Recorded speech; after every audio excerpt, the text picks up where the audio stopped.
বলেন তো দেখি এটা কি?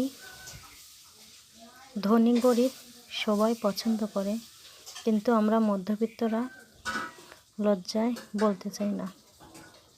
আমার কাছে হালাল সব কিছুই ঠিক।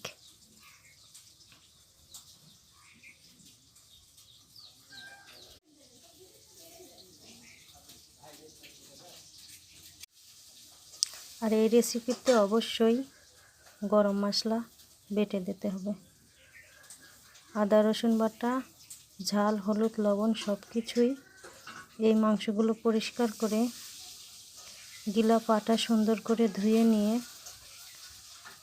এই মশলাগুলো মিশিয়ে প্রায় আধা ঘন্টা মাখিয়ে রেখে দিতে হবে। কেননা এই হাড় কলিজাগুলো খেতে একটু কেমন যেন গন্ধ লাগে।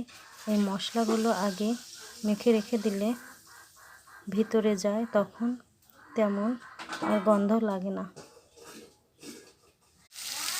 আমি এখানে একটু আলু দিয়েছি, কেননা বাচ্চারা আলু খেতে খুব পছন্দ করে, তাই। আল্লাহর সৃষ্টি হালাল সব জিনিস খেতে খুবই স্বাদই লাগে।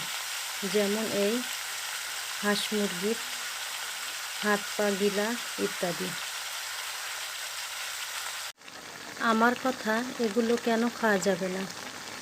যদি 12 থেকে 15 কেজি ওজনের খাসির ভুঁড়ি খাওয়া যায়, তাহলে 20 থেকে 25 কেজি ওজনের মুরগির ভুঁড়ি কেন খাওয়া যাবে না?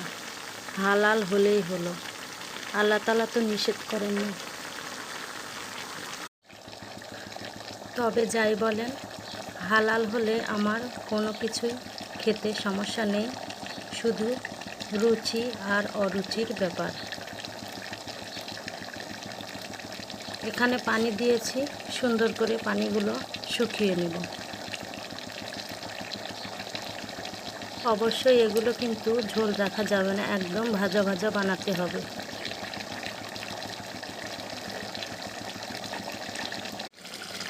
হয়ে এসেছে, এখন দিয়ে দিয়েছি থেতো করা রসুন। এই রসুনের গন্ধে মাংসের যে একটা গন্ধ, সেটা আর থাকবে না।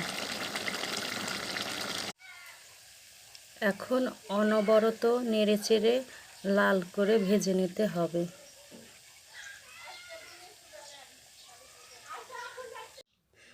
আমার ভাজা শেষ, এখন ঢাকনা দিয়ে ঢেকে রেখে দেব কিছুক্ষণ।